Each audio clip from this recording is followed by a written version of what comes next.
Following our storm coverage in Cabell County, 13 News reporter Lane Ball joins us from Ona, where the biggest issue right now is drainage. Lane?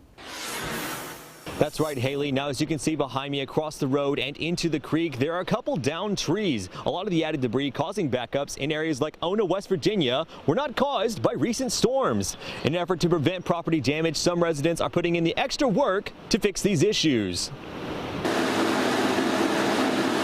The rain did have a big impact on flooding many areas, but neighbors along Fudges Creek Road in Ona were faced with another challenge.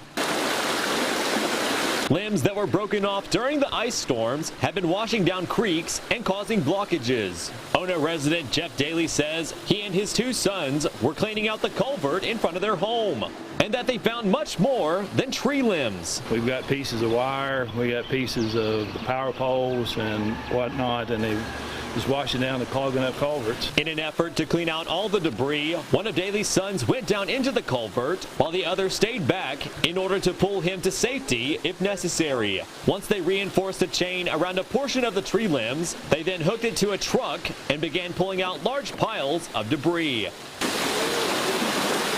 Other neighbors also helped out. One brought a backhoe to assist in making more drainage possible in the culvert, and other neighbors brought in tools to assist in any flooding situation. They need some help, and I have stuff that I can help them with, so I might as well offer it up. I had an air mover, so I just brought it down. And DAILEY says they will be prepared for any more challenges should they arise. It's supposed to be more rain coming. It's trying to survive here.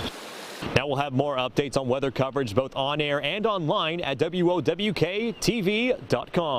In Ona, Lane Ball, 13 News, working for you.